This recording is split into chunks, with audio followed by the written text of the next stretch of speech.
Exode 32, 25, 29. La Bible dit, vous y êtes? Moïse vit que le peuple était livré au désordre et Aaron l'avait laissé dans ce désordre exposé à l'opprobre parmi ses ennemis. La Moïse ayant neba wena dame ta aro meki la mbas pamba en wena pour tu lebre ni fado au beba souka. Moïse se plaça à la porte du camp et dit: à moi ceux qui sont pour l'Éternel. Et tous les enfants de Lévi s'assemblèrent auprès de lui. Yenda yansa si kasi nore Lemni s'enfansi ndata senkasaba waima mnenganka la levi boulefa wa tikmataba yenda nenga. Amina. Il leur dit: ainsi parle l'Éternel, le Dieu d'Israël, que chacun de vous mette son épée au côté, traversez et parcourez le camp d'une porte à l'autre, et que chacun tue son frère, son parent. La yenda yela bamia. Senkasab si Israël wena ma yetame ner kamfa bu ner pa boba sura en plus si c'est pur si c'est quoi ce signe ne nora yebra en tant nora toi. Les enfants de Lévi firent ce qu'ordonnait Moïse, et environ 3000 hommes parmi le peuple périrent en cette journée. La levi Bouddha neba saka Moïse nore la dara bala neba souka neb tout ce temps inquiet.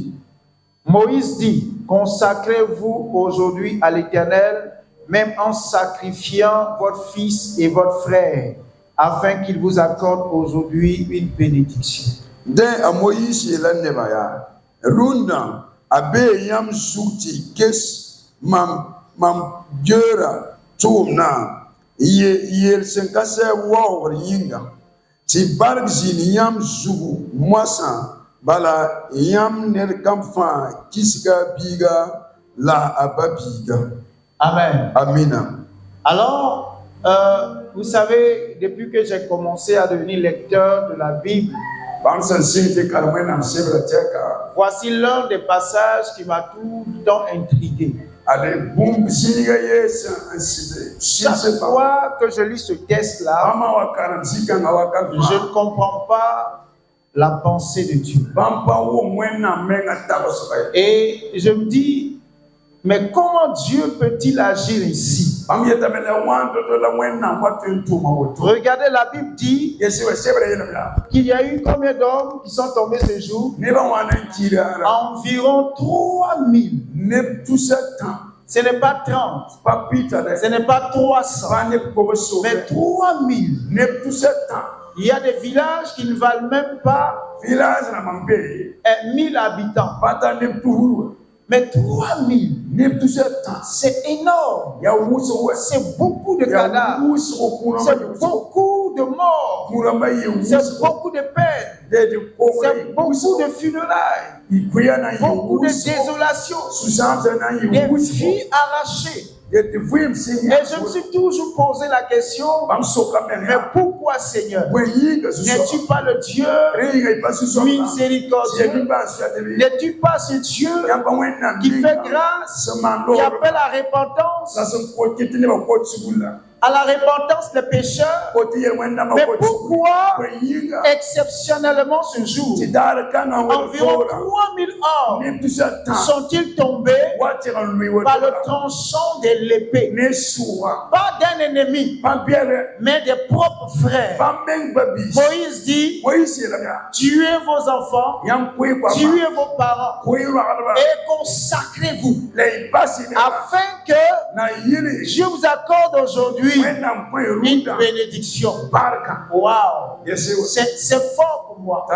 Et jusqu'à aujourd'hui, quand je lis ce texte, je dis: mais quel Dieu! Quel Dieu! Ça dépasse mon entendement. Voici un Dieu qui est en train de former une nation. Lorsque nous lisons ce texte, Israël n'était pas encore une nation. Israël était en train d'aller pour devenir une nation. Israël n'était pas encore très nombreux. Et Israël avait besoin de tous ces hommes pour mener les combats. Car dans la traversée du désert, souvenez-vous qu'il y a eu des combats et que Josué a été même obligé de d'ordonner au soleil de s'arrêter sur Gabaon jusqu'à ce que l'ennemi soit exterminé. Alors Dieu devrait avoir besoin de tous ces hommes. Mais pourquoi demander la mort de près de 3000 hommes? Alors quand je lis ce texte, Dieu va ouvrir mon esprit sur un aspect. Et je voudrais partager cet aspect avec nous. Dans l'espoir que cela nous aidera, que cela va nous éclairer et pourra nous propulser également dans notre marche chrétienne. Alléluia. Alors Moïse était le pasteur de cette communauté. Et la Bible dit que quand un peuple est nombreux, cela fait la fierté du prince. Quand un peuple est nombreux, le pasteur est heureux. Les leaders sont très contents. Et le peuple lui-même est fier. Et dit, je viens de là. Et nous sommes environ 500 000 qui nous rassemblons. Mais voici Moïse, ce jour-là, qui va dire à des hommes de tuer, d'exterminer. Et tous ceux qui ont été tués valent 3000 hommes. Le chiffre là même fait quelque chose. Alors quand je lisais, l'Esprit de Dieu va me faire comprendre une chose. Vous savez, quand on veut bâtir, quand on veut être fort, quand on veut être grand, quand on veut être élevé, quand on veut être honoré, quand on veut accomplir de grandes choses, et quand on veut former quelque chose qui doit perdurer, il y a un élément qu'il ne faut pas tolérer. Il y a un élément qu'il faut combattre. Un élément qu'il faut tuer. Un élément qu'il faut détruire. Regardez, lorsque Moïse descend, il s'aperçoit, la Bible dit qu'il s'aperçoit, il vit que le peuple était livré au quoi? Au désordre. Et que Aaron l'avait laissé dans ce désordre, exposé à la honte, à l'échec, exposé au mépris parmi ses ennemis. Alléluia. Alors que Dieu n'avait pas pour but de former un peuple qui soit la honte parmi les autres nations. Dieu n'avait pas pour but de mettre en place une autre nation comme toutes les autres nations. Dieu voulait former une nation qui n'avait rien à voir avec les autres nations. Parce que si c'était les nations, si c'était les royaumes, il en existait déjà. Mais Dieu voulait former quelque chose de particulier. Et quand on veut former quelque chose de particulier, il faut poser des bases particulières. Il faut poser des règles assez particulière. Alléluia. Moïse s'aperçoit que le peuple était dans le désordre. Mais lorsque Moïse s'aperçoit, il ne donne pas l'ordre tout de suite. Il dit que tous ceux qui veulent être avec moi viennent au camp. Il a lancé un mot d'ordre de repentance. Moïse symbolisait l'ordre. Moïse symbolisait la miséricorde de Dieu. Moïse symbolisait le repentir. Il dit venez à la sortie. Venez à la sortie du camp tous ceux qui veulent être avec moi. Écoutez, c'est pourquoi Jésus, lorsqu'il devait être crucifié, il a été conduit hors de la porte. Il a été crucifié hors. La Bible dit que Moïse, cette attitude-là, était une préfiguration de ce que Christ devait faire. Moïse dit, tous ceux qui sont avec moi, venez, approchez-vous. Et la Bible dit que les Lévites se sont approchés. Regardez, il y a combien de tribus? Il y a combien de tribus? Mais les Lévites se sont approchés de lui. Car c'était cette tribu-là qui avait à cœur de vivre dans l'ordre, qui avait à cœur de vivre dans la parole de Dieu, qui avait à cœur de faire ce que Dieu voulait. Et lorsqu'ils arrivent, Moïse regarde et il voit, il comprend que le reste du peuple veut vivre dans le désordre. Vous savez, il ne peut pas avoir de réussite sans ordre. Quand l'ordre ne règne pas quelque part, il ne peut pas avoir de succès. Quand il n'y a pas une organisation rigoureuse, il ne peut pas avoir de réussite. Est-ce que quelqu'un me suit? Alors Dieu voit que la plupart des hommes qu'il avait fait sortir et avait résolu de marcher dans le désordre. Dans le désordre, rime avec déshonneur. Dans le désordre, rime avec échec. Dans le désordre, rime avec la honte. Dans le déshonneur, le désordre rime avec la pauvreté. Dans le désordre, rime avec tout ce qui est désespoir. Alors Dieu dit, j'ai besoin de former un peuple qui prospère, un peuple qui doit être honoré, un peuple qui sera glorifié, un peuple qui sera élevé. Je ne tolérerai point le désordre. Je ne laisserai point le désordre. Le désordre impactait mon peuple. Car là où il y a le désordre, Dieu ne peut se manifester. Là où il y a le désordre, la bénédiction de Dieu ne peut se manifester. Alors Dieu avait besoin de rétablir l'ordre. Regarde dans ta vie. N'y a-t-il pas du désordre? Il n'y a-t-il pas du désordre? Même dans ta manière de vivre, dans ta manière de faire, dans ta manière de t'organiser, n'y a-t-il pas de désordre? Écoute-moi ce matin, c'est une parole que Dieu met dans mon cœur. On ne peut jamais réussir en étant dans le désordre. Peu importe le domaine, le désordre ne peut pas marcher la vie ou une destinée.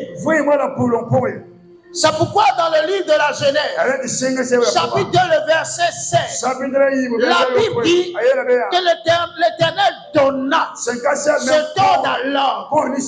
L'Éternel donna ce don d'alors.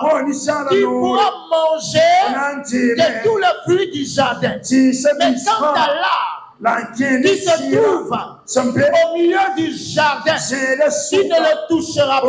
Tu ne le toucheras pas jusqu'au point de vouloir en manger le fruit. Voici l'ordre qui devait régner dans le jardin.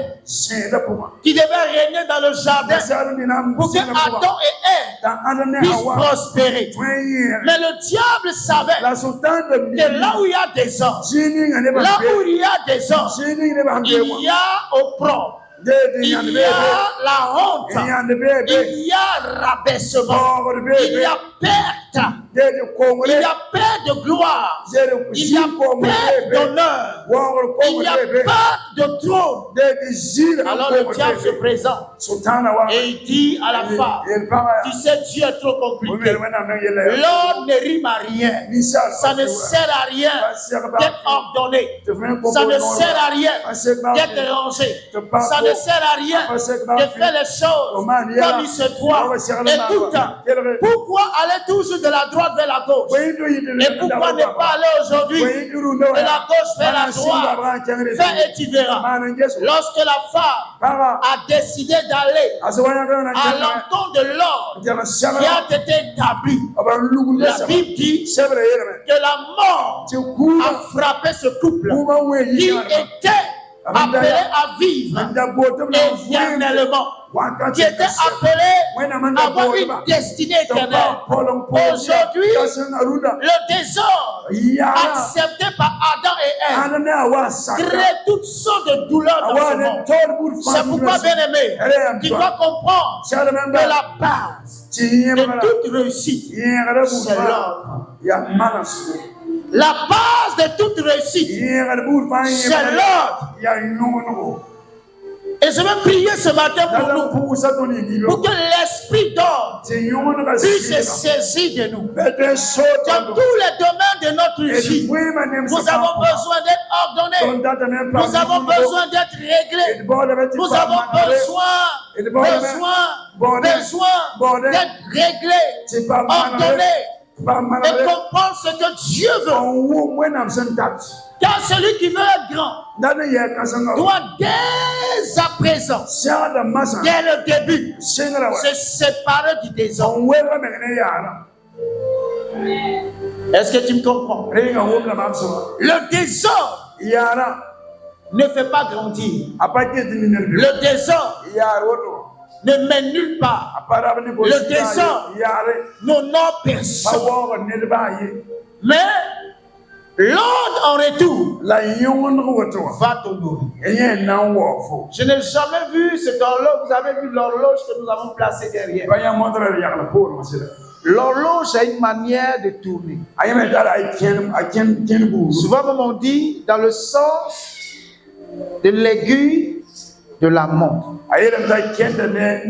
Et c'est parce que la montre, l'horloge, tourne dans ce sens que nous avons l'heure, que nous avons les jours, que nous avons les mois, que nous avons l'année. Quand vous voyez l'aiguille bugger, on ne peut plus compter sur l'horloge en question. On prend l'horloge et on cherche une poubelle. Et c'est terminé. Alléluia. Alléluia. Quand nous remarquons que nous nous laissons aller dans le désordre, la honte n'est pas loin. Je ne sais pas si quelqu'un me comprend.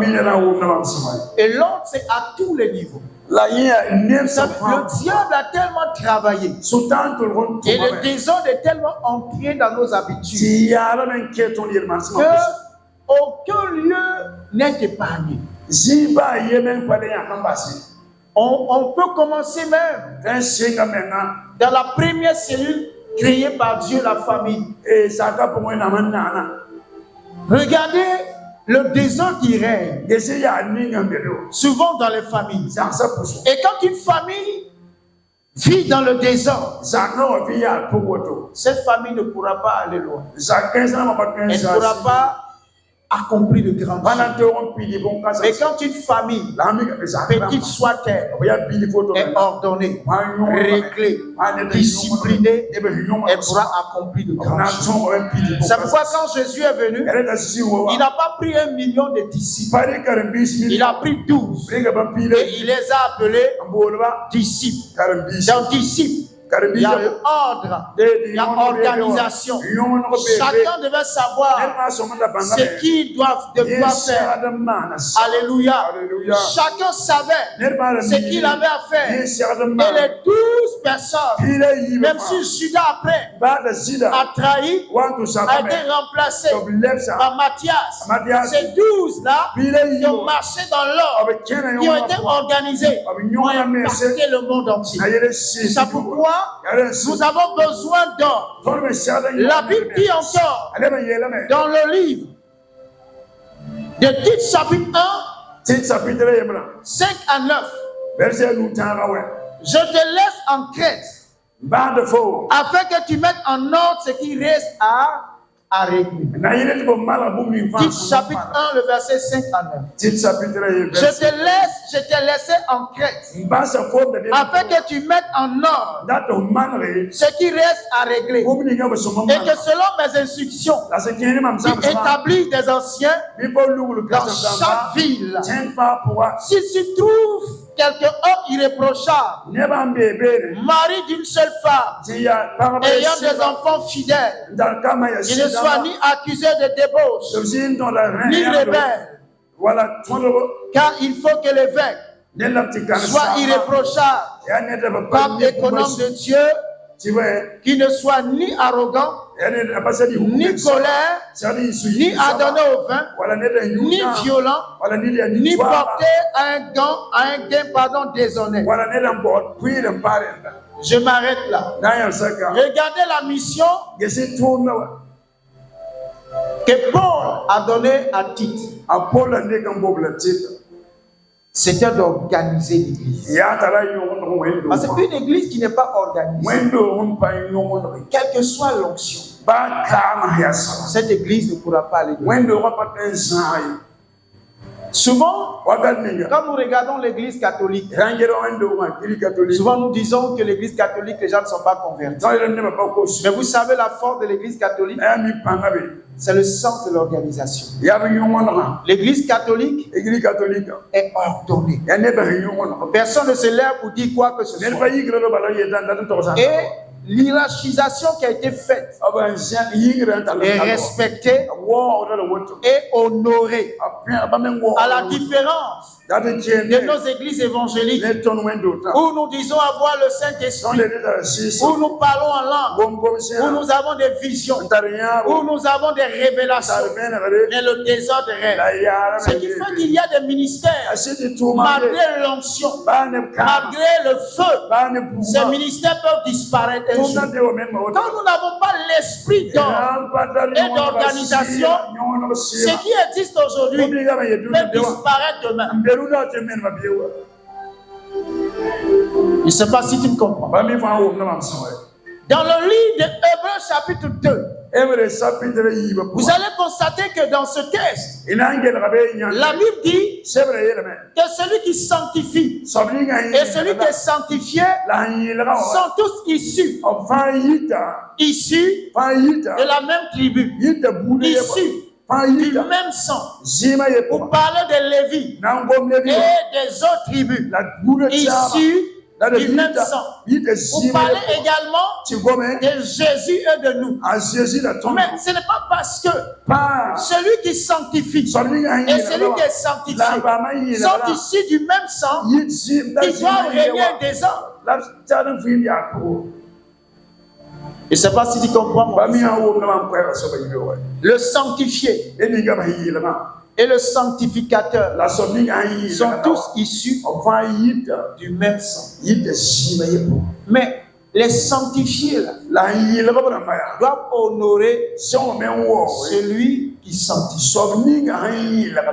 C'est pourquoi vous allez voir, quand Dieu a appelé Aaron, Aaron a été mis à part. Dieu a organisé les choses de telle sorte que même après Moïse et même après Aaron, les choses peuvent perdurer. Est-ce que nous nous sommes organisés?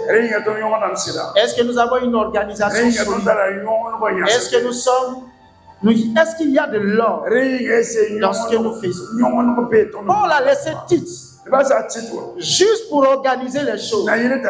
Parce qu'il sait que si dans l'église, il n'y a pas d'anciens, si dans l'église, il n'y a pas d'évêque, et si dans l'église, on permet à tout le monde de devenir évêque, on permet à tout le monde de devenir diacre, il y aura du désordre. Et là où il y a du désordre, Dieu ne pointe pas. Dieu ne pointe pas le désordre. Dieu ne bénit pas le désordre. Dieu ne lève pas le désordre. Dieu ne grandit pas le désordre. Mais Dieu combat le désordre. C'est pourquoi ce matin, je veux prier qu'un esprit d'ordre se saisisse de nous et que nous commencions à marcher dans l'ordre au nom de Jésus. Dieu avait mouru environ 3000 ans parce qu'il voulait faire régner l'homme. Alors l'ordre est un facteur de développement. L'ordre est un facteur de croissance. L'ordre est un facteur d'épanouissement. Quand tu n'es pas ordonné, tu ne pourras pas t'épanouir. Un homme qui n'est pas ordonné ne saura pas faire la part des choses entre ce qui est utile et ce qui ne l'est pas. Est-ce que je parle à quelqu'un? Un homme désordonné, un homme qui n'est pas ordonné, ne pourra pas faire la part des choses.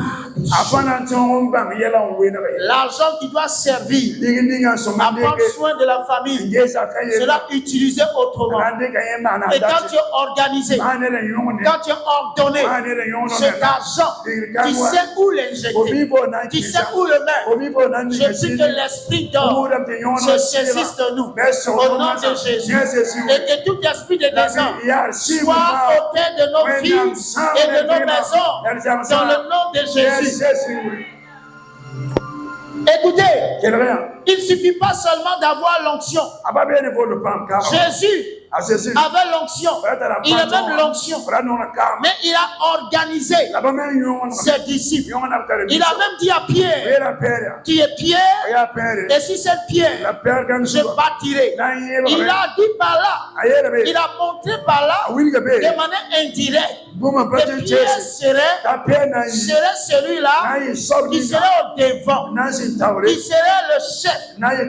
Alléluia. Là, tu ne peux pas grandir si tu ne veux pas être soumis à une personne. Soumis à une personne. Tout ça, c'est de l'homme. Avant-hier, j'ai été choqué. Après la prière du vendredi, on est sorti prendre quelque chose. Et j'ai vu un accident. J'ai eu mal au cœur. La personne est morte sur le coup. Devant le véhicule, on l'a coupé. Mais vous savez, tout ce qui provoque ces morts, c'est vrai qu'il y a le monde spirituel qui réclame. Mais le désordre même avec lequel nous circulons en vie, le désordre est la cause de beaucoup de pertes en vie. Les mobylettes ne veulent pas rouler là où elles doivent rouler. Les vélos ne veulent pas rester là où ils doivent rester. Et même souvent aussi les véhicules ne veulent pas rouler là où ils doivent rouler. Tout le monde est pressé. Donc on fait tout ce qu'on peut pour avancer. Et devant, c'est le drame. Quand j'ai vu cet accident, j'ai dit il suffisait seulement que quelqu'un fasse bien quelque chose. Et cet accident aurait pu être évité. Le monde est devenu un monde de désordre. Et dans le désordre, il ne peut pas avoir d'élévation. Il ne peut pas. Regardons aujourd'hui dans l'église, il y a du désordre. Les anciens ne sont pas considérés. Souvent les pasteurs ne sont pas considérés. Les leaders ne sont pas considérés.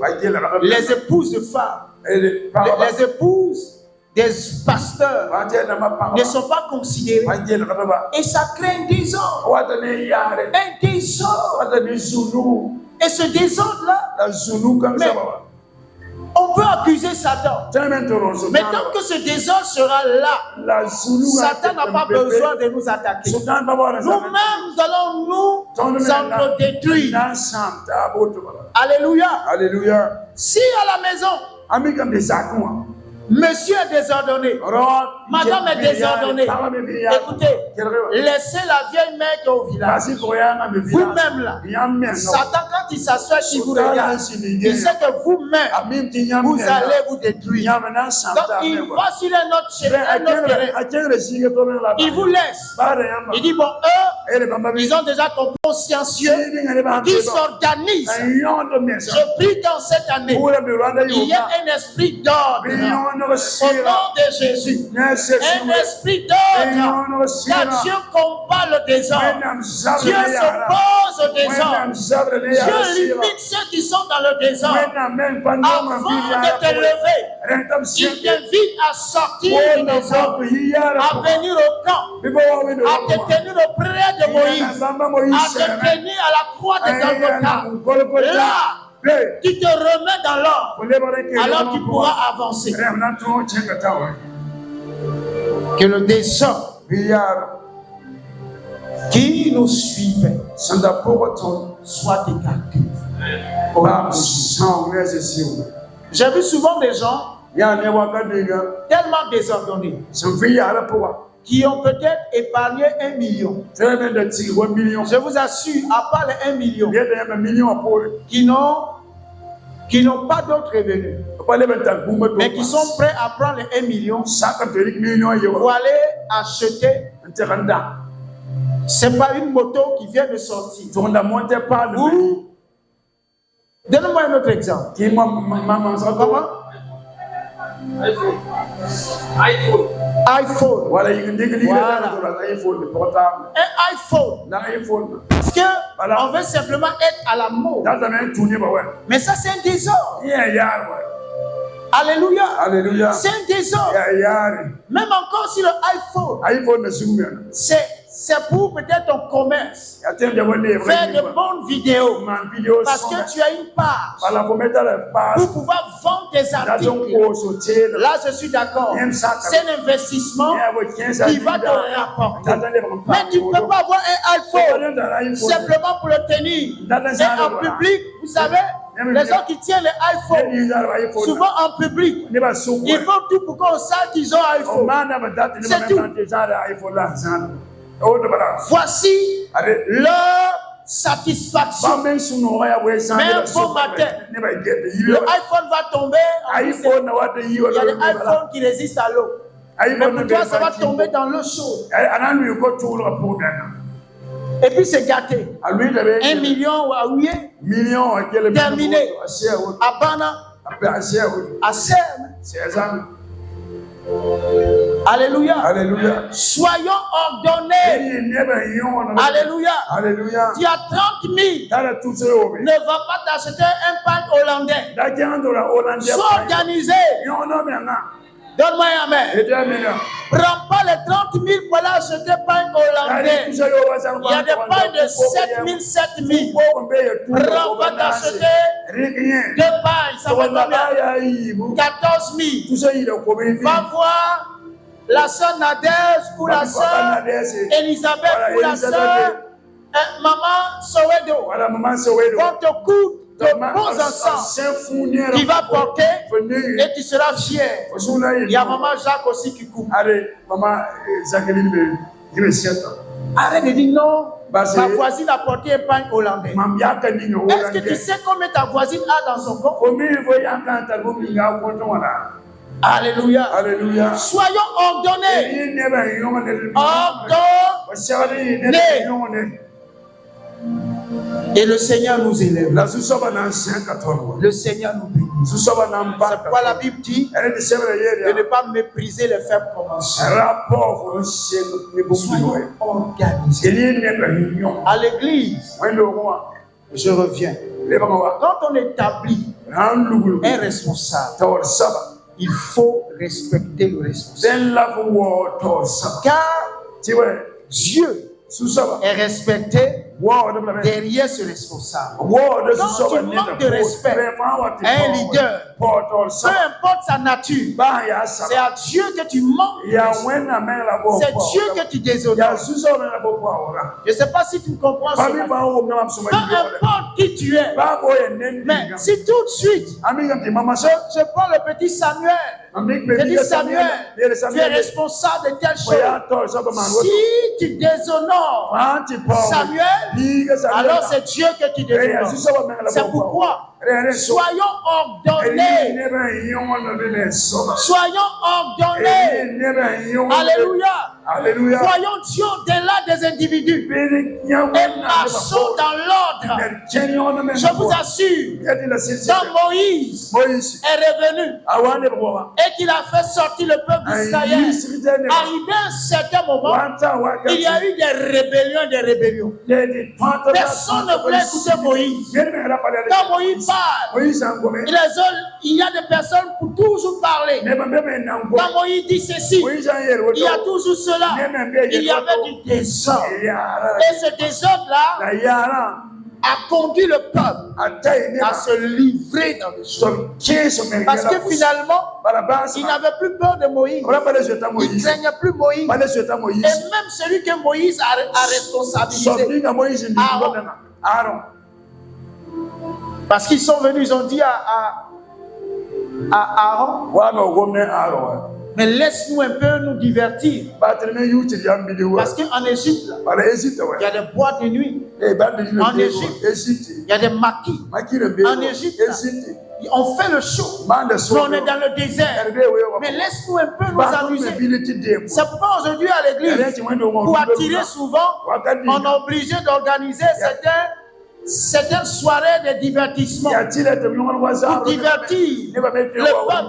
Mais quand quelqu'un vient à Christ, à cause du divertissement, ne t'attends pas autre chose. La personne restera parce qu'on peut se divertir. Et dans ce divertissement-là, il va aller en s'autodétruisant.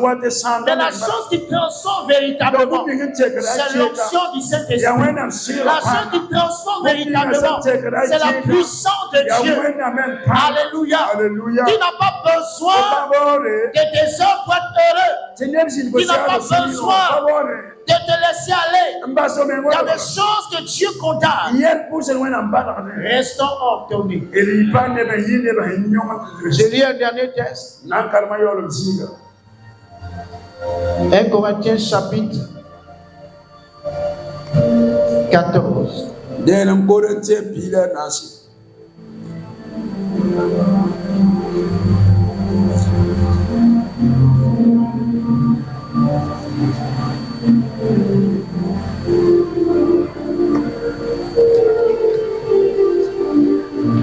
Nous avons presque fini.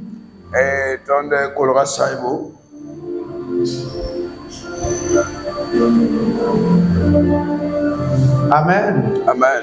1 Corinthiens chapitre 14, nous allons lire à partir du verset 32. Écoutez, la Bible dit: les esprits des prophètes sont soumis aux prophètes, car Dieu n'est pas un Dieu de désordre, mais de paix. Alléluia.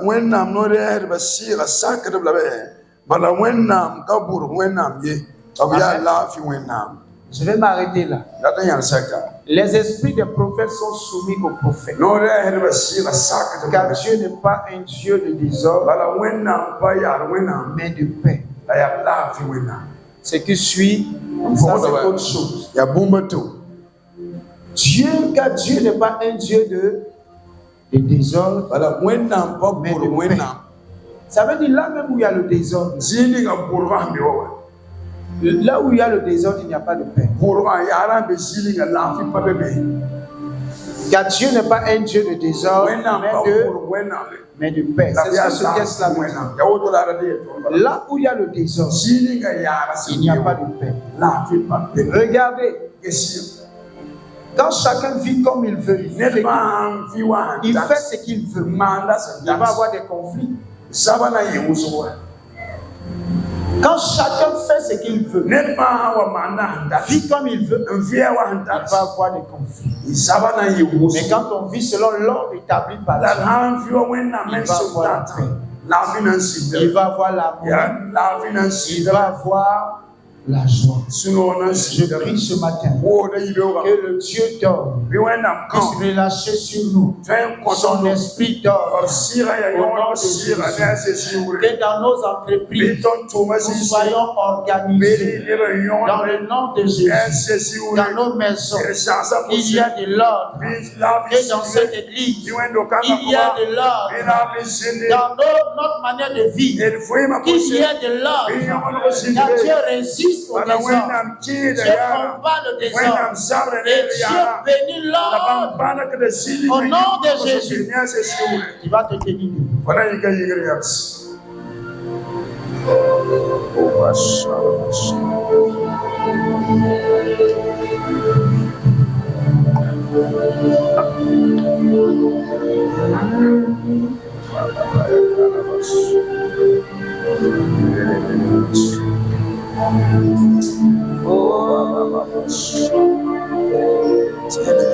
Esprit de Dieu vient,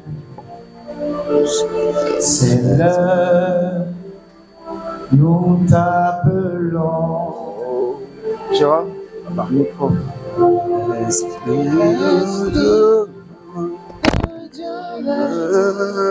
Tu vas élever la voix ce matin et tu vas demander au Seigneur de t'aider à mettre de l'ordre dans ta vie. Il y a du désordre. À mettre de l'ordre. Car Dieu résiste au désordre. Et il met l'ordre. Dieu n'est pas un Dieu de désordre. C'est pourquoi il dit même que l'esprit du prophète est soumis au prophète. Vous savez, lorsque le réveil a démarré en Afrique de l'Ouest, dans les années 90, j'étais encore en Côte d'Ivoire. Souvent les prophètes nous faisaient croire que quand ils prophétisaient, ils ne savaient pas ce qu'ils disaient. Mais c'était un mensonge. Alléluia. C'était un mensonge. Quand tu prophétises, tu sais ce que tu dis. La Bible dit que l'esprit du prophète est soumis au prophète. Et il y a certains qui parlent et qui disent non, ils ne se contrôlent plus. C'est l'esprit. Ça, c'est du désordre. Alléluia. Et même quand on veut prophétiser, c'est parce qu'ici les dons ne sont pas encore relâchés. Ou peut-être que certains étouffent les dons. Mais écoutez, dans certaines églises, 4 personnes veulent vouloir prophétiser en même temps. Leur dit ainsi par l'Éternel. Leur dit ainsi par l'Éternel. Ainsi par l'Éternel. Non. Chacun peut prophétiser à son tour. Nous, les Africains, nous aimons tellement le sensationnel. Et l'homme en particulier. On veut faire croire qu'on ne se maîtrise plus. Et que c'est Dieu qui est là. Non. Dieu est là, mais Dieu ne vient pas t'effacer. Il se saisit de toi pour faire passer son message. C'est pourquoi quand il a saisi Jérémie a dit, moi je suis un enfant, je ne peux pas parler. Dieu lui a dit non, ne dis pas que tu es un enfant. Alors ne pense pas que si tu es un enfant, Dieu va te saisir et tu vas parler avec une voix d'homme. Dieu va te faire parler avec ta voix d'enfant. Si tu es une femme, ne pense pas en ça. Non, Dieu utilisera ta voix. Peu importe comment est ta voix. Et même souvent, si tu ne sais pas bien t'exprimer, Dieu passera par ta manière de t'exprimer pour parler aux gens. Dieu n'est pas un Dieu de désordre. Tu vas élever la voix. Et tu vas dire, Seigneur, je veux être entendu. Aide-moi à combattre le désordre. Aide-moi à lutter contre le désordre. Le désordre dans ma foi. Le désordre chez moi à la maison. Le désordre dans mes finances. Le désordre dans mon travail. Pendant que je dois travailler au bureau, je suis en train de regarder un film. C'est du désordre. Pendant que je dois travailler, je suis sur Facebook. C'est du désordre. Et si on te renvoie, ne viens pas dire Seigneur, mon patron est méchant. Non. L'entreprise a besoin de travailleurs et non pas de désordre. Alors il lève la voix et commence à dire.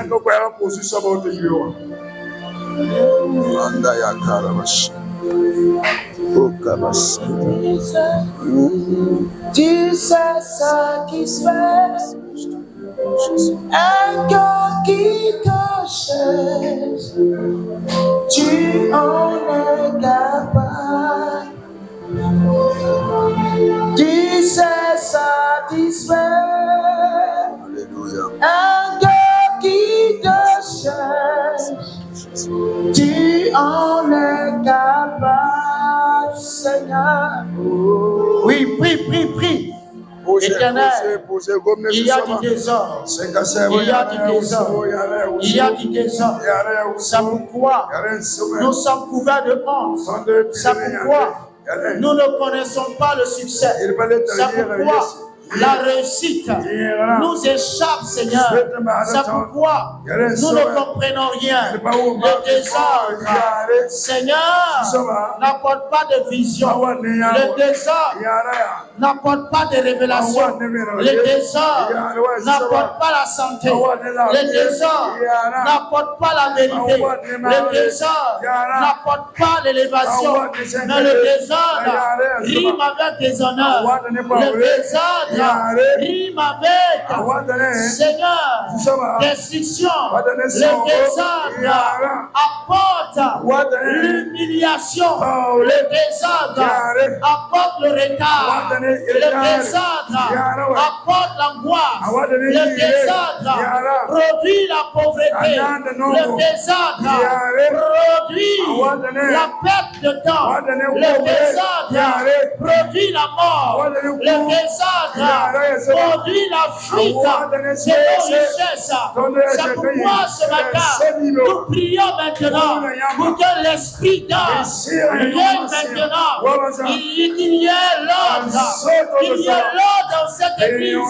L'ordre dans cette église. Nous prions, Seigneur, qu'il y ait de l'ordre. De l'ordre dans nos maisons. De l'ordre dans cette église. De l'ordre. De l'ordre, de l'ordre, de l'ordre, de l'ordre, de l'ordre, de l'ordre, de l'ordre, de l'ordre. Nous prions qu'il y a de l'ordre, de l'ordre, de l'ordre. Nous prions ce matin pour de l'ordre au nom de Jésus. Papa éternel, je suis désordonné. J'ai besoin d'ordre. J'ai besoin d'ordre pour avancer vers la terre promise, pour entrer à Canaan. J'ai besoin d'ordre, Seigneur. Merci éternel Dieu pour ta grâce et pour ta fidélité. Au nom de Jésus. Alléluia. Alléluia. Est-ce que tu peux acclamer le Seigneur? Gloire à Dieu. Gloire à Dieu. Je veux aider quelqu'un dans les finances. À partir d'aujourd'hui, ne laisse pas ton argent dans ton porte-monnaie et laissez les dépenses venir. Quand tu prends ton argent à la fin du mois, assieds-toi et ordonne les choses. Tu n'as pas dit Amen. Ordonne les choses. Ça, on commence par quoi? On commence par la dîme. Ça, c'est pour le Dieu qui me donne de respirer, d'aller au travail, d'être en bonne santé, qui me protège. Je veux lui dire merci pour que l'évangile soit prêché encore et que les vies aussi puissent bénéficier de ses largesses. Tu mets la dîme de côté. Après la dîme, ça dépend. Tu peux prendre une offrande en plus de la dîme. Ça dépend de ta foi. Après cela, si tu payes une maison, tu enlèves l'argent du loyer, tu mets de côté. Ta facture d'eau, de côté. Facture d'électricité. Et tu prends maintenant une partie pour la popote. Parce qu'il faut que tu manges. Il y a des gens qui prennent des cordes qui attachent leur ventre. Ne mange pas. Il faut mettre quelque chose de côté. Tu vas manger. Donne-moi un amen. Et je sais que ce n'est pas beaucoup, hein, c'est que quelqu'un dit, mais je gagne quand même. Et quand tu finis de faire ça, prévois toujours quelque chose que tu vas mettre de côté. Les gens qui sont devenus riches à un moment donné ont été des gens qui ont beaucoup épargné. Quand je dis beaucoup épargné, ça ne veut pas dire prendre tout son argent pour épargner. Mais chaque fois qu'il gagnait un peu, il mettait un peu de côté. Chaque fois qu'il gagnait un peu, il mettait de côté. Chaque fois qu'il gagnait un peu, il mettait de côté. Et un jour, il y a une occasion qui s'est présentée. Est-ce que tu sais que tu peux avoir de la liquidité? Et quelqu'un se lève, il dit, bon, c'est mon magasin, j'ai besoin juste de 2 millions. C'est moi-même qui ai construit. Mais je me suis marié, je vais aller vivre au Canada. Je vais vendre le magasin là, avec tout ce qu'il y a dedans. 2 millions. Mais la valeur, la vraie valeur, peut-être c'est 10 millions. Mais la chose est liquidée. Si tu n'as pas les 2 millions, c'est passé. C'est pourquoi ceux qui ont de la liquidité sont ceux-là qui font de bonnes affaires. Amen. Amen. Quelqu'un qui travaille dans une institution internationale veut partir. Acheter la voiture peut-être avec 5 millions. Je vais prendre moi 5 millions. Si tu n'as pas de liquidité, tu l'as que c'est possible. Dans le domaine de la couture, trouver quelqu'un qui a une vraie machine, mais qui veut aller au Canada, ou aux États-Unis, il a fait le loterie visa. Il veut prendre ses machines. Et les machines qu'il a achetées peut-être à 200 000. Il le vend à 100 000. Il a 5 machines. Ça fait combien? 500 000. Si tu n'as pas de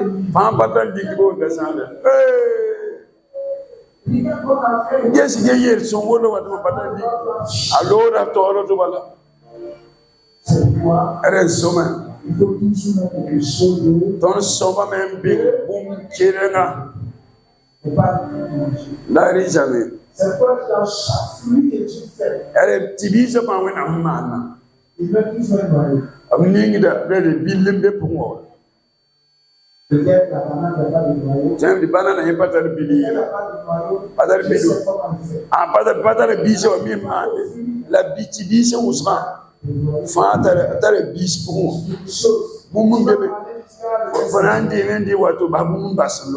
Quand tu jettes, souvent ça pousse. Amen. Amen. Dans ce matin, Dieu nous est amené de l'eau.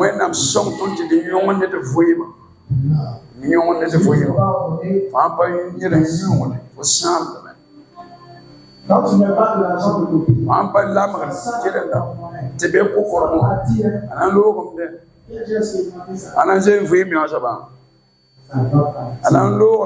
Même si c'est 200 000. Ba de tous business. Mais ça, Wendika. tu ne peux même pas l'avoir. Ningo kolwa saru yuru organyo. Je te donne 3 jours. Moto la ramata. Tu vas t'asseoir, tu penses que tu as pas beaucoup. Onansi meme marwa ko shede su. Ibe obam dika purwa. Je pensais que j'avais un peu Tanga te tala digi di bam paka. Est-ce que oui? Bum kare kedo. Regardez comment la De digi pour le faire pourquoi. Kolwa. Bum kale bebe. c'est que tu mets dans le porte-monnaie. Fo ningir ko da po ya nan ni kam. Lorsque tu ne pas dépenser, Fo ba dan de ka so ban tiwa. mettre ça, Rika te ni. va déposer en banque. Tombinga bankon. Amen. Amen. Arrêtez vos histoires de tontine. Basi tontine de Je baya. j'ai fait tontine avec. Bon, je ne dis pas le nom de quelqu'un. Bana to ne Et yuri. puis, elle ne va pas payer ma part. Apara yo man ne ngoi ba chere. Ampa yo na pabalam ko. Allez vous frapper. Yeta mi chenga de sabetabe. Yawa se zabra bi yo honde mo. Frappez-vous. Jana ya hando zabtabe ya. Yawa se bi yo. Amen. Amen. Tontine. Tontine de wa. La femme qui ramasse les tontines. Ba ni ngomu ba tontine de ligue. 500 000, 500 000. Tous ba ko ba. Ils étaient combien? Abra ba wana. 20. Bam pis. Elle a ramassé. Yewu ke. À la fin du mois, elle devait donner à la première personne. Chiga ki ni jaro ko Elle a bi so ba. sorti la mémoire. Tien su go mene. Elle ne connaît personne. Ne da pale minere ai ne yilinga. Apa mi me ngo person bi go me for men. Tontine ya be am gonda ne zugule be. Même c'est la femme même dans la voie de sa Abiga me na wana biga yore apale mi biga yore me. Et comme elle est malade, elle sur la Koma ya mara ne ba ya da zile tare a tontine. Ba ba ne ba ko kilo to ni tam ba. 500 000, Tous ba ba ne tous ne pisi. elle a perdu la mémoire. De ne da le ba ngen ale ne yilinga yo kale. Elle était à peine été au Canada. Wakari bidi bore paka wanda be Canada be chibra miangwa. Tu vas la maudire. Wana ka bara men ka bonda te. Elle va poster ses photos. Ana du wedding le photo rama. C'est voleuse. Yes wakata. Et c'est fini. La indication Faisons attention. elman musu. Le peu que tu as, Bil ba on bonda. va déposer en banque. Dekete rabing bankon. Il n'y a pas parade. Zabar babelo. Et il y a des banques chaque 3 mois. Bangra me de kit da tapa Il y a nik de des fumbu. chaque 6 mois. Kera bi ya kigo yo Un peu. biliful. Ça va devenir beaucoup. Nande ba ko so. Amen. Amen. Acclame le Seigneur. Wenu pa kon ko so ba.